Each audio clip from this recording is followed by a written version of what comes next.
बेटा next topic है ना जो हमारा, that is 5.3, are forces and interaction between two or more objects. तो क्या जो फोर्सेस लगती हैं, कहीं पर भी कोई फोर्स लगती है, तो क्या वो दो या दो से अधिक वस्तुएं जो हैं, दो ऑब्जेक्ट हैं, उनके बीच में इंटरेक्शन होती है, उनके बीच में परस्पर कोई क्रिया होती है, वो आपस में कोई ना कोई एक दूसरे के साथ कोई इंटरेक्शन हो रही है उनके, तभी फोर्स लगी है। तो ये चीजें हमने देखनी है।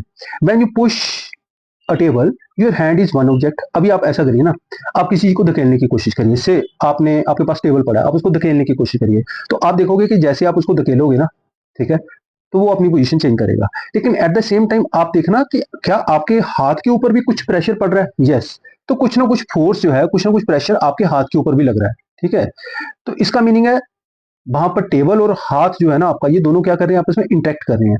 तो ऊपर भी जब भी हमने जो एग्जांपल की है ना 5.1 टेबल में, तो हमने देखा था कि वहां पर क्या था कि कहीं पर हम बैट को बॉल से, ठीक है, बैट बॉल खेल रहे हैं ना, तो बैट बॉल खेलते हुए हम क्या करेंगे, बॉल को जैसे हम टच करते हैं बैट से, तो हम क्या कर रहे हैं, हमारा बैट और बॉल क्या कर रहे हैं, आपस में इंटरेक्ट कर रहे हैं। ठीक है, तो ऐसे ही अगर हम साइकिल को पैडलिंग कर रहे हैं, तो साइकिल का प्रेशर हम कहाँ डाल रहे हैं, फोर्स कहाँ लगा रहे हैं, पैडल के ऊपर। पैडल फर्दर क्या कर रहा है, चेन को घुमा रहा है, चेन जो है आगे फर्दर व्हील्स को घुमा रही है ना। तो ये जो है, इसका मीनिंग हर चीज एक दूसरे के साथ इंटरेक्ट कर रही है। Here your hand and table are two objects. तो ये तो मैंने आपको एग्जांपल बता दी कि अगर आप हैंड के साथ टेबल को क्या कर रहे हो, पुश कर रहे हो, तो इससे ये होगा। If we think of all the actions in table 5.1 we will see that in each case at least two objects are involve. तो अगर मैं फिर से आपको टेबल 5.1 दिखा देता हूँ, ये देखिए, है ना, ये था मेरे पास टेबल। तो इसमें देखिए यहाँ पर बाईसाइकिल है, अगर उसको पीछे को खींचा गया, हाथ से खींचा ना, तो इसका मीनिंग किसके बीच में इंटरेक्शन हो रही है, साइकिल और हाथ के बीच में। अगर आप बैट को बॉल से मार रहे हो, ठीक है, तो उससे क्या कर रहे हो आप, ठीक है, आप पुश कर रहे हो, दोनों के बीच में इंटरेक्शन हो रही है। आप बैलून को प्रेस कर रहे हो, तो आपका हाथ और गुब्बारा आपस में इंटरेक्ट कर रहे हैं। आप फुटबॉल को किक कर रहे हो, तो फुटबॉल और आपका पाँव आपस में क्या कर रहे हैं, इंटरेक्ट कर रहे हैं, एंड सो ऑन। राइट, अब हम वापस वहीं अपने टॉपिक पर चलते हैं। तो अभी हमारे पास ये हमें क्लियर हो गया कि दो ऑब्जेक्ट्स जो है आपस में इंटरेक्ट करते हैं दोनों केसेस में। तो this shows that forces happen only when two objects interact in some way. तो हमेशा याद रखना कि फोर्स तब होती है, फोर्स तब लगती है जब दो ऑब्जेक्ट आपस में इंटरेक्ट करते हैं। तो यहाँ इन एग्जांपल से हमें यह क्या पता चला, at least two objects must interact. तो दो वस्तुएं आपस में परस्पर क्रिया करती हैं, तभी फोर्स जो है वो एग्जिस्ट करती है। अब इसके आगे हम एक छोटा सा टॉपिक है हमारा, अ स्टेप फर्दर, एक कदम आगे की ओर। अब एक कदम आगे की ओर क्या है, when you pushed the table with your hand did you feel a force on your hand. तो ऑब्वियसली ये तो बात हमने देख ली कि जैसे हमने टेबल को पुश किया तो हमारे हाथ के ऊपर भी कोई ना कोई फोर्स लगी। The moment you stopped pushing the force on your hand disappeared. तो जैसे ही आपने क्या किया कि पुश करना बंद किया, ठीक है, तो आपके हाथ के ऊपर जो फोर्स थी वो भी गायब होगी।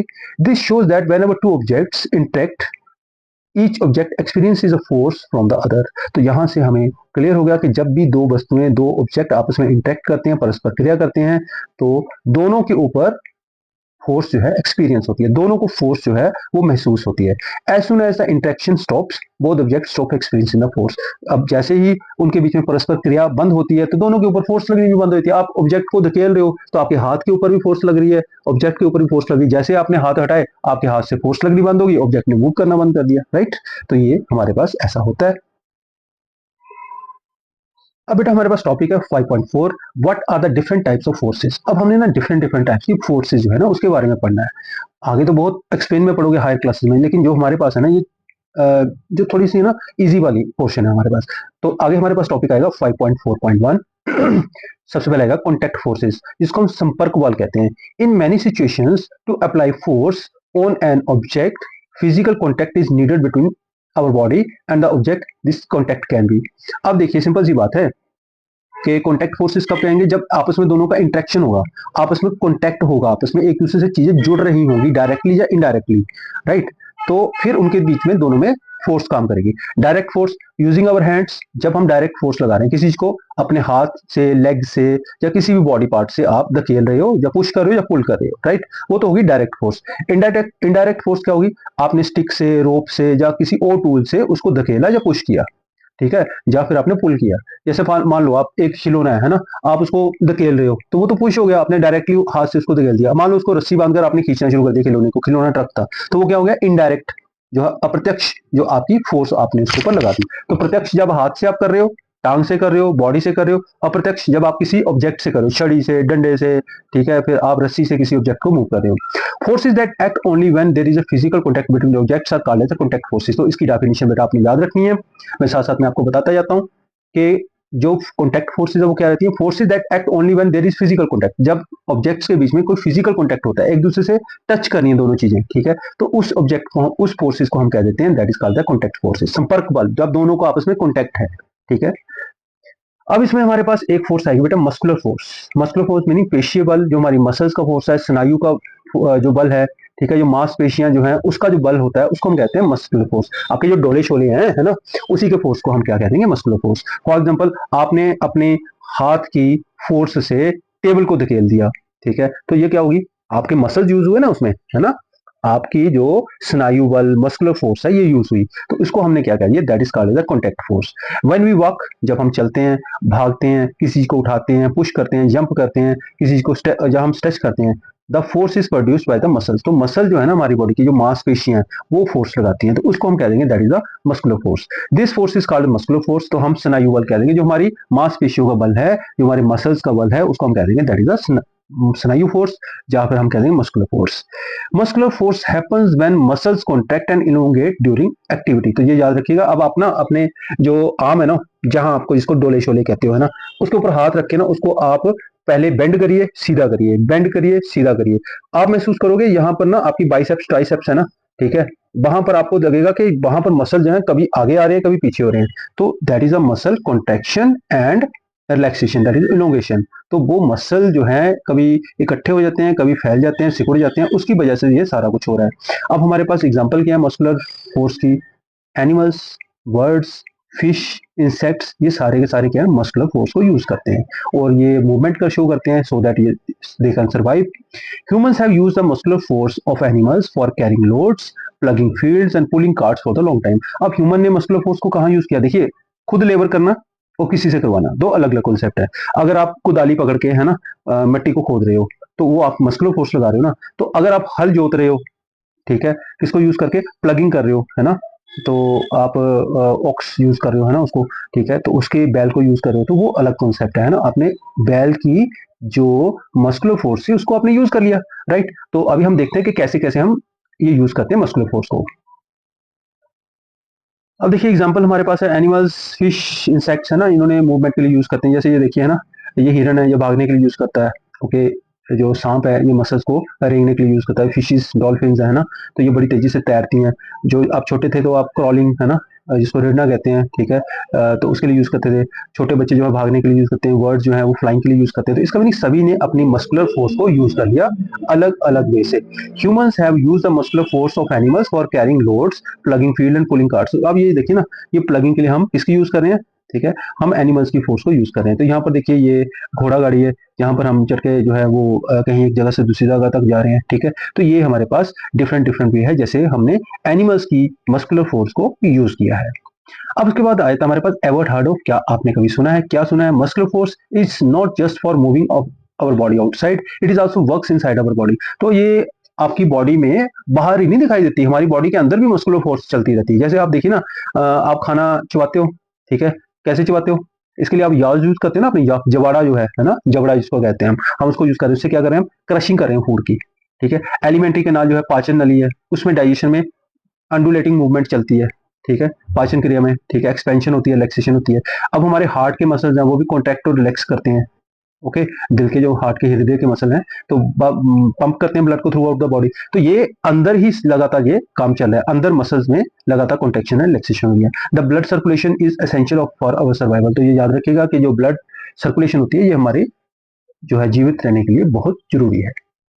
तो ये बेटा हमारा मस्कुलर फोर्स जो है, स्नायु बल, पेशीय बल जो है, ये क्लियर हो गया। अब हम आगे देखेंगे फर्दर और कौन कौन सी फोर्सेस हम पढ़ेंगे। अब नेक्स्ट बेटा हमारा एक टॉपिक है फ्रिक्शन, इसको हम कहते हैं घर्षण, ठीक है। अब अगर आप घर्षण को समझना चाहते हो ना, तो एक सिंपल सा काम करिए, आप ऐसा करिए, अपने हाथों को ना रगड़ना शुरू करिए। आवाज आ रही है आपको ऐसे, ठीक है। तो ये जो आप दोनों हाथों को आपस में रगड़ रहे हो ना, ये घर्षण है। आप महसूस कर रहे हो ना, दोनों के बीच में रगड़, घर्षण महसूस कर रहे हो ना, दैट इज कॉल्ड एज, तो इसको हम फ्रिक्शन कहेंगे। ठीक है, अब आप ऐसा करिए, अपने दोनों हाथों को थोड़ा साबुन लगा के फिर उनको मलिए, आप देखोगे हाथ जल्दी फिसल रहे हैं। या अपने हाथों को तेल लगा कर मलिए, वो आप देखोगे हाथ जल्दी फिसल रहे हैं। तो अब ये जो घर्षण है ना, इसको हमने समझना है। ठीक है, अब ये जो फोर्स है ना, ये जो घर्षण वाली फोर्स है, इसके बारे में हम पढ़ेंगे। अब ball rolling on a flat ground stops on it's time. आप ऐसा करिए, घर में ये एक्सपेरिमेंट करके देख सकते हो। एक बॉल है ना, उसको बॉल को धीरे से फर्श के ऊपर ना मूव कर दीजिए, आप देखोगे धीरे धीरे धीरे धीरे चलती हुई ना वो रुक जाएगी। आप ग्राउंड में बॉल फेंकिए, बॉल फेंकते ही आप देखोगे थोड़ी देर के बाद बॉल अपने आप रुक गई। क्यों रुकी? आप सोचिए। If we stop pedalling our bicycle on flat road, it shows down and it slows down and stops. आप साइकिल के ऊपर पैडल मारने बंद कर दीजिए, तो क्या होगा? धीरे धीरे क्या होगा? बाईसाइकिल रुक जाएगा। हाँ, ये नहीं है कि आप उतराई के ऊपर उतर रहे हो, है ना? ठीक है, तो फिर वो तो साइकिल तो चलता रहेगा ना ऐसा। ठीक है, लेकिन आपने क्या करना है, फ्लैट सड़क है उसके ऊपर पैडल मारने बंद कर दी, तो क्या होगा? अल्टीमेटली जो आपका साइकिल है स्लो डाउन हो जाएगा और रुक जाएगा। क्यों रुका? सोचिए। If the road is rough the bicycle stop sooner than on the smooth road. तो आपने देखा होगा कि उबड़ खाबड़ रास्ता है ना, वहां पर साइकिल झट से रुक जाता है, लेकिन स्मूथ चिकनी सड़क के ऊपर अपने आप चलता रहता है। तो ये तीन चार चीजें होगी। अब आपने सोचा कि ऐसा क्यों हो रहा है? You might have seen such things many time, तो कई बार आपने देखा होगा। But changes the speed of these objects. तो अब आपने फर्स्ट केस में देखा, गेंद स्लो हो गई, रुक गई, साइकिल रुक गया, यहाँ पर भी साइकिल उबड़ खाबड़ रास्ते पर रुक गया। तो ये अपने आप स्पीड चेंज क्यों हो रही है? But changes the speed of these objects. We know that force is needed to change the speed of an object. हमें पता है कि फोर्स चाहिए होती है किसी भी ऑब्जेक्ट की स्पीड चेंज करने के लिए। हमने पीछे पढ़ा पुश और पुल, है ना? पुश और पुल चाहिए किसी भी ऑब्जेक्ट की स्पीड चेंज करने के लिए। But in this cases no obvious force seem to be acting. तो अब हमारे सामने कोई फोर्स तो हमें दिखाई नहीं दे रही, ना तो कोई उसको खींच रहा है, ना कोई धकेल रहा है, फिर बॉल कैसे रुक रही है, साइकिल कैसे रुक रहा है? हमें ये समझ नहीं आ रही कि क्यों ऐसा हो रहा है। तो एक सिंपल सा काम है कि यहाँ पर कोई ना कोई छुपी हुई फोर्स काम कर रही है, जो इसकी स्पीड को डिक्रीज कर रही है, जब वहां पर स्पीड को बंद कर रही है। So it some hidden force actually acting here, yes this force is called as friction. तो जो हिडन फोर्स है ना, जो इन ऑब्जेक्ट्स को रोक रही है या इनकी स्पीड को कम कर रही है, वो क्या है? That is friction. अब इस फ्रिक्शन के बारे में हम पढ़ेंगे। तो बेटा इसके लिए आपको क्या करना है, आप अपने घर में ना ये एक्सपेरिमेंट कर सकते हो। ठीक है, तो इसके लिए आपको कुछ नहीं करना है, एक टिफिन बॉक्स ले लीजिए। ठीक है, तो मैंने ना चार पांच ऑब्जेक्ट लिए हैं। ठीक है, वो कौन कौन से ऑब्जेक्ट हैं? एक छोटा सा डिब्बी ले लिया मैंने, मेरे एयरबड्स है उसकी। ठीक है, माइक है उसकी डिब्बी ले लिया है। एक लकड़ी का मैंने गुटका सा ले लिया है। ठीक है, उसके अलावा मैंने जो है इसके अलावा जो पिन्स है ना, ठीक है, स्टेपलर पिन, उसकी छोटी सी डिब्बी ले ली है। तो ये तीन चार चीजें रखी। अब इनको मैंने ना पहली बार क्या किया है कि एक बार फर्श के ऊपर मैं चला के देखूंगा, एक बार जो सन माइक है उसके ऊपर चला के देखूंगा। तो let us do this activity. तो एक्टिविटी क्या है? Let us investigate activity 5.3। Take an object with the flat base, example an empty lunch box, geometry box और नोटबुक, जो भी आपके पास अवेलेबल है। ठीक है, आपने इसको टेबल पे रखना है या फ्लोर पे रखना है। आपने इसको जेंटली पुश करना है, बड़ी जोर से नहीं पुश करना। ठीक है, जेंटली पुश करना है। आपने देखना है कि कितनी दूर तक गया, फोर्स सेम लगानी है। Does it stop after moving some distance? तो अपने आप ही ये रुक गया, थोड़ी देर चलने के बाद रुक गया। Which force could be stopping it? अब कौन सी फोर्स है जो उसको रोक रही है? Right. Now push it in the opposite direction, फिर आपने इसको पुश करना दूसरी डायरेक्शन में, फिर ऐसे ही होगा। Does it again stop? फिर से ये रुक जाएगा। अब ये इसको ना आपने डिफरेंट डिफरेंट सर्फेसिस पे, आप ऐसा करिए कि घर में कोई ना कोई शीशे का टेबल भी होगा आपके, है ना? उसके ऊपर रखे इसको चला के देखिए, आप देखना ये फिसलता हुआ ये जाएगा। ठीक है, फिर आप इसको ऐसा भी कर सकते हो कि पाउडर फेंक कर ना उसके ऊपर इसको चला कर देखिए, आपने देखना पाउडर की सरफेस के ऊपर बड़ी तेजी से जाएगा भागता हुआ ये। ठीक है, तो ये एक्टिविटी ना अभी मैं आपको करवाता हूँ। Let us see this activity. बस कुछ सामान पड़ा है सामने, है ना? ये क्या है? एक लकड़ी का ब्लॉक है, ये स्टेपल्स जो हैं उसकी छोटी सी डिब्बी है, ये मेरे जो माइक है उसका डिब्बा है, ये हमारे पास जो है इंक पैड है। राइट। तो अभी हमने ना देखना है कि एक चीज ऑब्जर्व करनी, that is a friction. Okay, friction को हम हिंदी में कहते हैं घर्षण। राइट। अब आपने देखा होगा ना कि जैसे हम किसी चीज को मूव करना शुरू करते हैं ना, ठीक है, वो थोड़ी देर के बाद रुक जाती है। राइट। जैसे मैंने इसको धकेला, ये रुक गया, इसको धकेला, ये रुक गया। ऐसा क्यों नहीं है कि ये लगातार चले जा रहे हैं, मैंने इसको धक्का मारा तो ये लगातार आगे की ओर क्यों नहीं मूव कर रहा? तो इसका मीनिंग है कि यहाँ इसकी जो सरफेस है ना, इसके और इसके बीच में ना कहीं क्या हो रहा है? There is some force acting between. जब मैंने इसको ऐसे पकड़ा और इसको ऐसे धक्का मारा ना, तो इसके बीच में और इस सरफेस के बीच में कोई फोर्स जो है एग्जिस्ट कर रही है, जो इन दोनों को रुकने में हेल्प कर रही है। राइट। तो वो जो फोर्स एग्जिस्ट कर रही है ना, उसी के बारे में हमने पढ़ना है, दैट इज द फ्रिक्शन। तो आप देखते हो कई बार आपने बॉल फेंकी है ना, क्रिकेट की कोई गेंद फेंकी, तो वो धीरे धीरे लुढ़कती लुढ़कती एक जगह पर जाकर रुक गई, राइट। दूसरी बात आपने ये देखी होगी कि आपने साइकिल चलाया, साइकिल को पैडल मार के छोड़ दिए, तो एक टाइम के बाद वो रुक जाता है, राइट। ऐसे हमने बहुत सारी एग्जांपल देखी होंगी। तो अभी ना आज हमें एक एक्टिविटी है, 8th क्लास में है, 9th में भी है ऑब्वियसली फ्रिक्शन के बारे में। तो हमने इसमें है कि एक्टिविटी है 5.3 लेट अस इन्वेस्टिगेट। तो उसमें क्या है कि हमने एक समतल सरफेस लेनी है। अब ये देखिए ना, इसके ऊपर माइका लगा हुआ है ना, सन माइका हम इसको कह देते हैं, प्लेन सरफेस है टोटली। तो ये मैंने सामान ले लिया। अब मैं क्या करने जा रहा हूँ, इन सभी को वन बाय वन ना मैं पुश करूंगा, राइट। तो ये सरफेस बिल्कुल प्लेन है मेरे पास, ठीक है। मैं इसको ना थोड़ा सा साफ कर लेता हूँ अच्छे कपड़े से, राइट। ये मैंने इसको अच्छी तरह से साफ कर लिया। इसके ऊपर मॉइस्चर आ रहा है बार बार, तो मैंने इसको साफ कर लिया। अब देखिए, मैंने इसको पुश किया, ओके। ये थोड़ा सा फिसलता है फिर रुक जाता है, थोड़ा सा फिसलता है फिर रुक जाता है, राइट। ये हो गया। अब ये देखिए, ये रुक गया थोड़ा सा, ठीक है, फिर रुक गया, राइट। अब ये देखिए, अब यही काम ना हम करेंगे एक मिरर के ऊपर, राइट। अभी आप ना खुद बताना मुझे, ठीक है, कौन सी सरफेस ज्यादा प्लेन है, ये वाली, ठीक है। अब देखिए, यहाँ पर ज्यादा स्लिप कर रहा है ये, ओके। मैं इसको साइड पे रख रहा हूँ। अभी देखिए, ओके, इसको देखिए, राइट, ये देखिए। तो इसका मीनिंग हमारे पास क्या है कि यहाँ पर ये वाली जो है ना, जितनी भी ऑब्जेक्ट हैं, ये ज्यादा स्लिप कर रहे हैं इसके ऊपर। क्यों ऐसा कर रहे हैं? क्योंकि मिरर की सरफेस जो है ना, वो नीचे वाली जो सरफेस थी ना, उससे ज्यादा प्लेन है। तो इसका मीनिंग ये जो दोनों सरफेस है ना, इसकी सरफेस और इसकी सरफेस के बीच में जो फोर्स लग रही है ना, उसको हम कह देंगे फोर्स ऑफ फ्रिक्शन।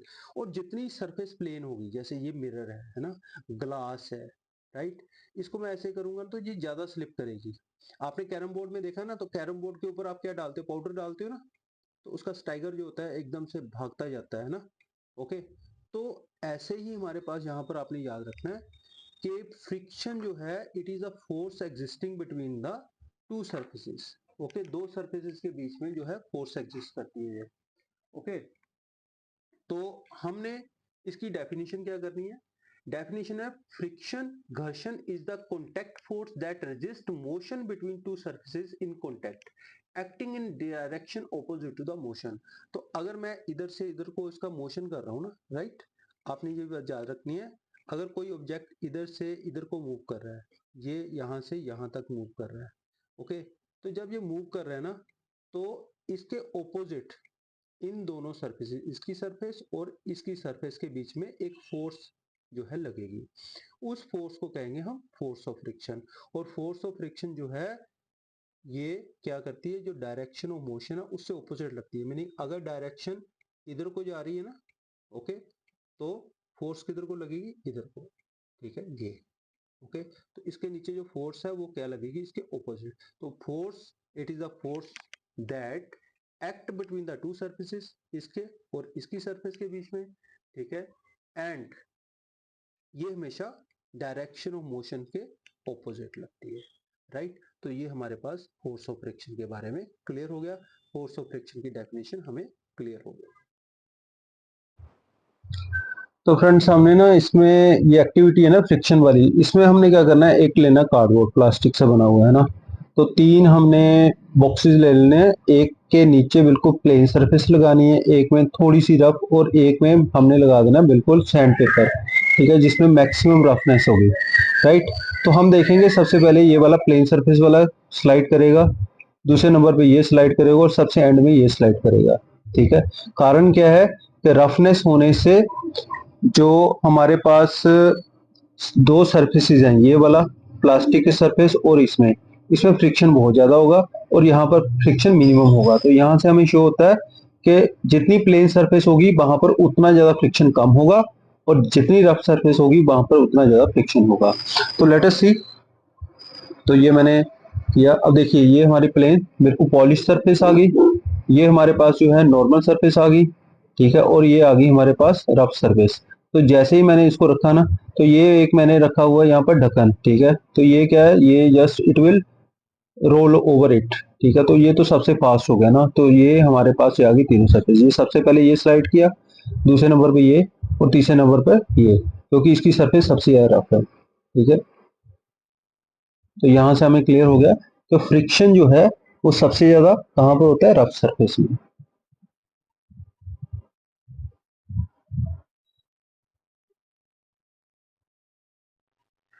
अब बेटा हमने ना जो ऊपर एक्टिविटी की ना, उसमें हमने ऑब्जर्व क्या किया, हमने सभी केसेस में 3-4 केसेस किए। In both the cases the object stops after sliding short distance. थोड़ी दूर ऑब्जेक्ट चलता था, जैसे हम पुश करते थे उसके बाद वो क्या हो जाता था, स्लाइड करना बंद कर देता था। This happens because a force acts between the surfaces of the sliding objects and the table floor। तो जैसे मैंने आपको बोला था ना, अपने दोनों हाथ रगड़ के देखिए ना, आप देख रहे हो कि दोनों हाथों के बीच में फोर्स लग रही है, तो वैसे ही समझ जाइए कि यहां पर क्या है, जो भी ऑब्जेक्ट हमने पुश किया ना, उस ऑब्जेक्ट और जिस ऑब्जेक्ट के ऊपर वो मूव कर रहा है, फर्श के ऊपर, टेबल टॉप के ऊपर, शीशे के ऊपर, जहां पर भी वो मूव कर रहा है, ठीक है, और उस ऑब्जेक्ट की जो सरफेस है और जो ऑब्जेक्ट है, उन दोनों के बीच में क्या लग रहा है, फोर्स लग रही है। This force always act in opposite direction. तो ये फोर्स जो है ना, ये दोनों ऑब्जेक्ट के बीच में जो लगेगी, ये ऑपोजिट डायरेक्शन में है। जो स्लाइड कर रहा है ऑब्जेक्ट, उसका ये विरोध करेगा, ठीक है, विपरीत दिशा में लगती है ये फोर्स।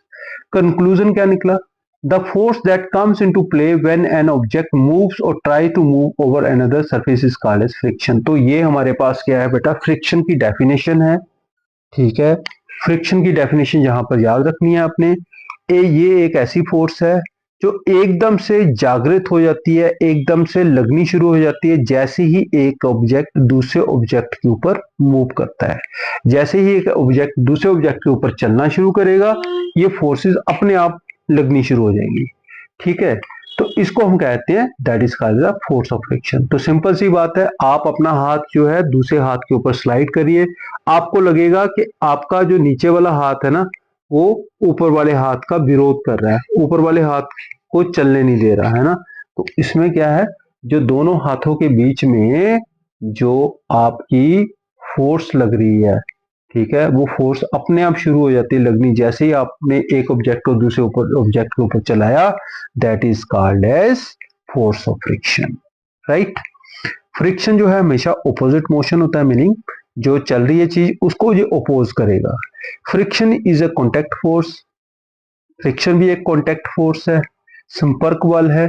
जब एक चीज दूसरी चीज के संपर्क में आएगा तभी ये force come into play, because it occurs due to two surfaces touching each other. तो इसमें सबसे पहली कंडीशन है कि एक ऑब्जेक्ट को दूसरे ऑब्जेक्ट की सरफेस को टच करना पड़ेगा, तभी ये फोर्सेस कम इनटू प्ले होगी। तो फोर्स ऑफ फ्रिक्शन होती क्यों है, ये फ्रिक्शन लगता क्यों है, ठीक है। आप जितनी तेजी से फ्रिक्शन करोगे, इवन सरफेस गर्म होनी शुरू हो जाती है। आप दोनों हाथों को रगड़ना शुरू करिए, एक पॉइंट के आप देखोगे कि दोनों हाथों में गर्मी प्रोड्यूस होनी शुरू हुई है, दैट इज अ फ्रिक्शन, ठीक है। व्हाई फ्रिक्शन हैपेंस, घर्षण क्यों होता है।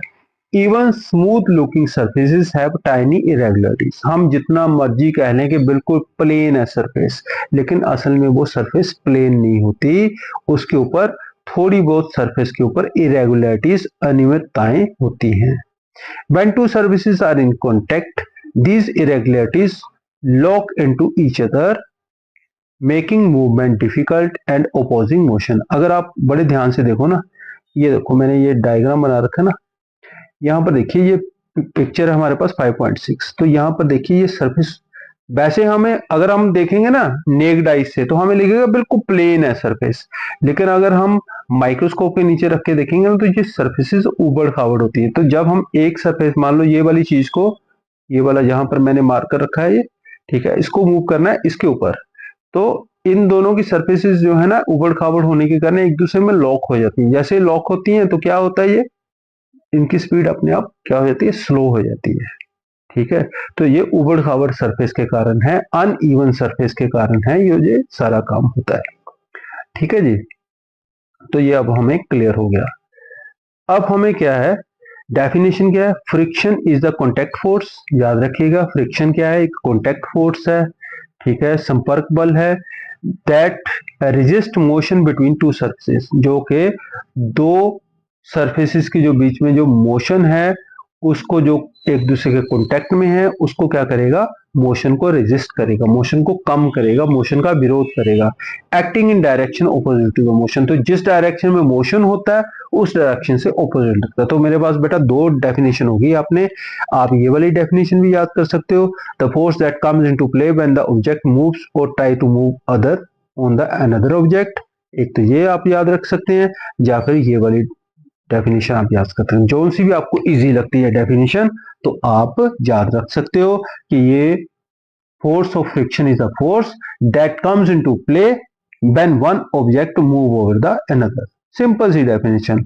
तो फोर्स ऑफ फ्रिक्शन एक ऐसी फोर्स है जो एकदम से जागृत हो जाती है, एकदम से लगनी शुरू हो जाती है जब एक ऑब्जेक्ट दूसरे ऑब्जेक्ट के ऊपर चलता है, और ये हमेशा चलने वाले ऑब्जेक्ट का विरोध करती है।